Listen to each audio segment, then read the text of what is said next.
times? My father would not let me watch no Good Times. Well, that explains a lot. No. Damn, damn, damn. All right. Awesome. Let's see.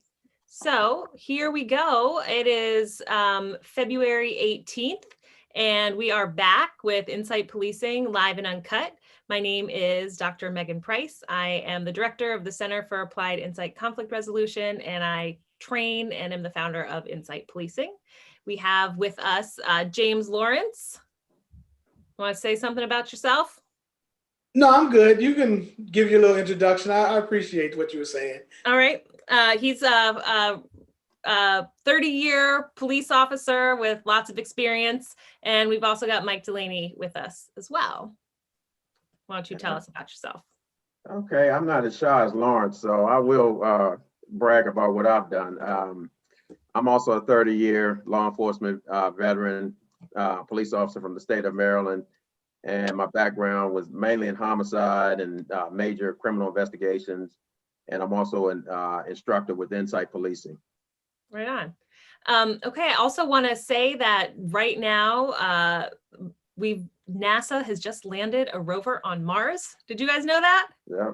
You know, my wife works with NASA, so yeah, I'm Is up she on all really? of that. Yeah. Oh, that's awesome. Yeah, so pretty cool innovations. And now we can talk a little bit about innovations in policing, which is what we are here to discuss, kind of issues in policing and, you know, conflict in policing as well. So how I wanted today to go was, you know, so insight policing is what we all train, and it's really a skill set that engages conflict resolution skills and policing practice.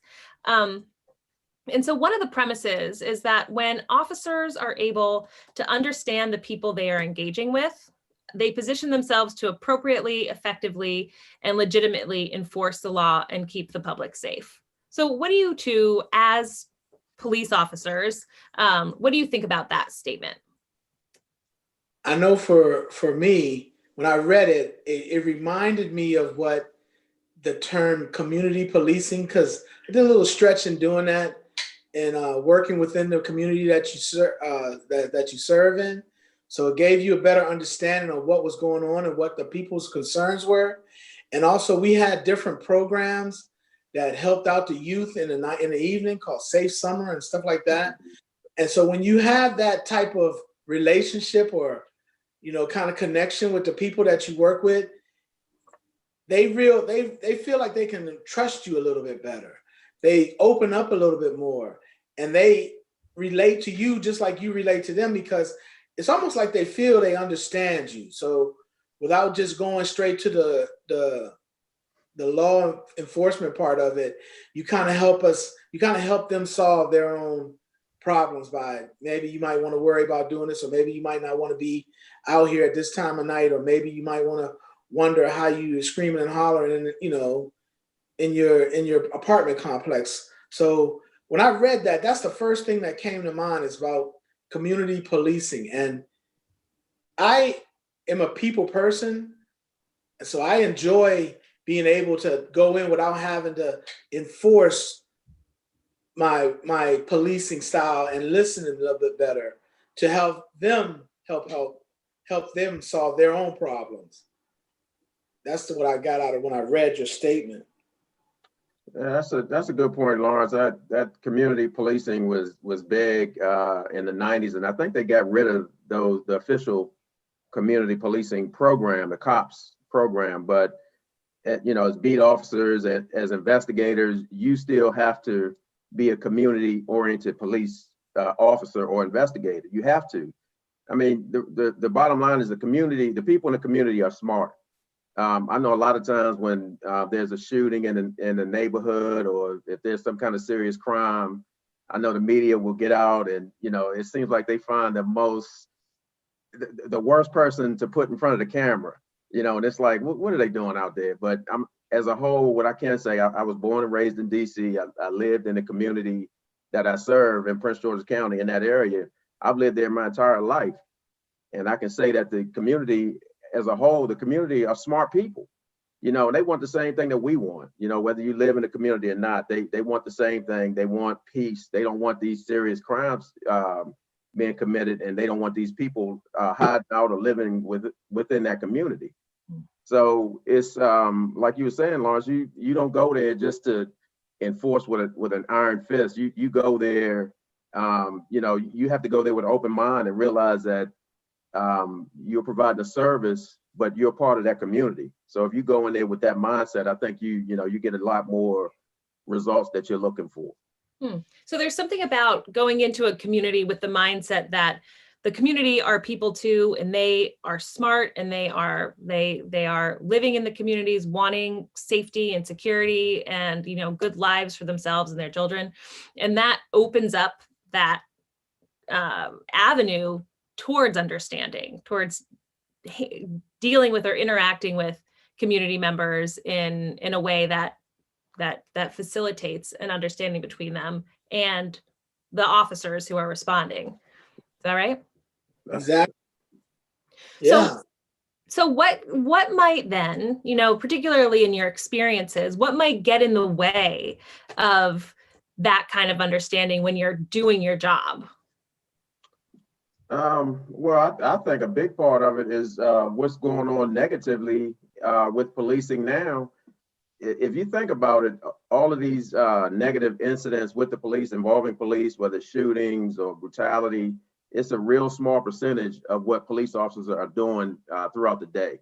You may have, it may be less than 10% of the police departments that are bad, that are doing things like that. But it's kind of, it's blown out of proportion, and you think it's going on so much. But I will tell you, and like my shirt says, I back the blue line, but I stand against racism, and that's 100%.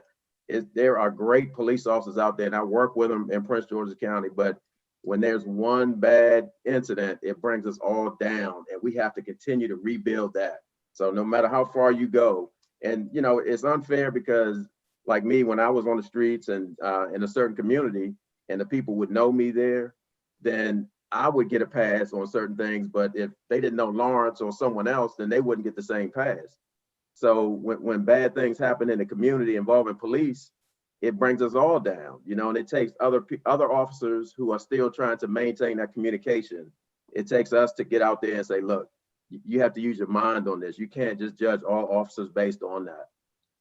So, and you know what else? I think that the trust factor is huge in that type of relationship, because you can't tell them one thing and do something opposite of that. And when they see you on the scene and you're doing positive things to help better their living arrangements or their living neighborhoods, they will give you little suggestions, no matter how hard they are or how much they don't want to talk to you. But they kind of want it better. Nobody wants to be living in a messed up area. So when they see you're doing things like maybe just community day, you're there for community day, or let's say there's an actual robbery or actual crime that went on with Donnie's bike, and you don't actually lock up the little boy that took it, you bring the bike back and have a conversation.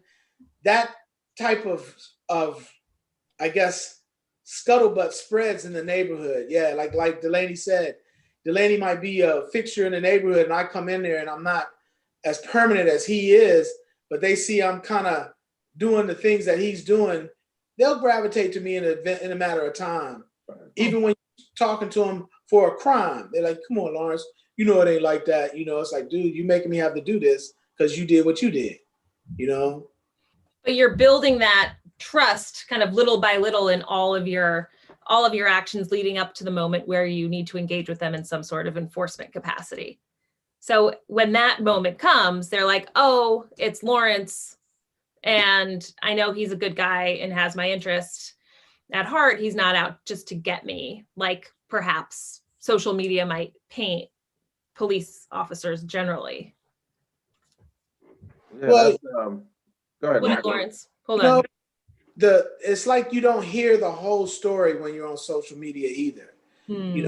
I was talking to somebody earlier today that was a civilian about one of your Insight Policing videos where the two officers come to the door, and it could be a little bit of they want to put their story out to make you shine in a bad light when they're not telling the whole story, or baiting you in, like that officer in the school resource thing with his father. It's like he was trying to get his kids. It's like, this can be resolved if you guys would talk a little more instead of talking at each other. And if they know you from seeing you, and you've been fair and not treating them without disrespect, you know, they won't disrespect you. They'll recognize.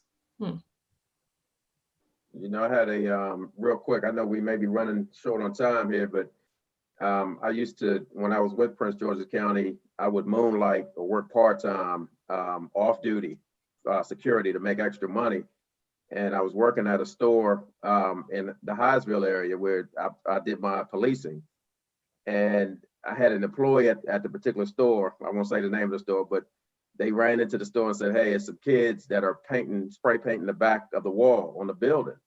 So, you know, I go around to the back and it's like 4 or 5 teenagers out and they're spray painting graffiti on the wall. So I stopped them out there and I had the manager come out and I said, look, we're gonna have them paint this wall. You know, that's what y'all gonna do now. I really didn't give them a choice. You know, it's like, look, you're defacing this property here.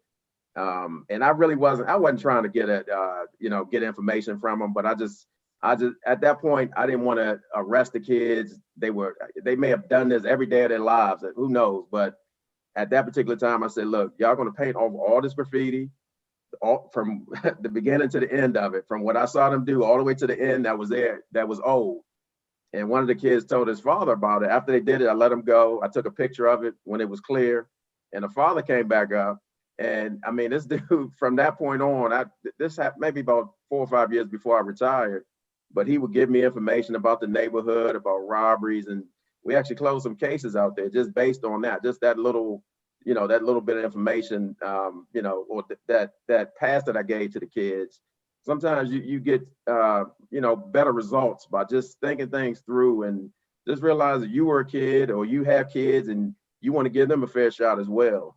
So a lot of that comes into play as well. So just, as an officer, you want to approach people to show that you're a real person, that you can think through situations as opposed to just putting those cuffs on or gun facing people, just think things through. Just treat people the way that you want your family to be treated.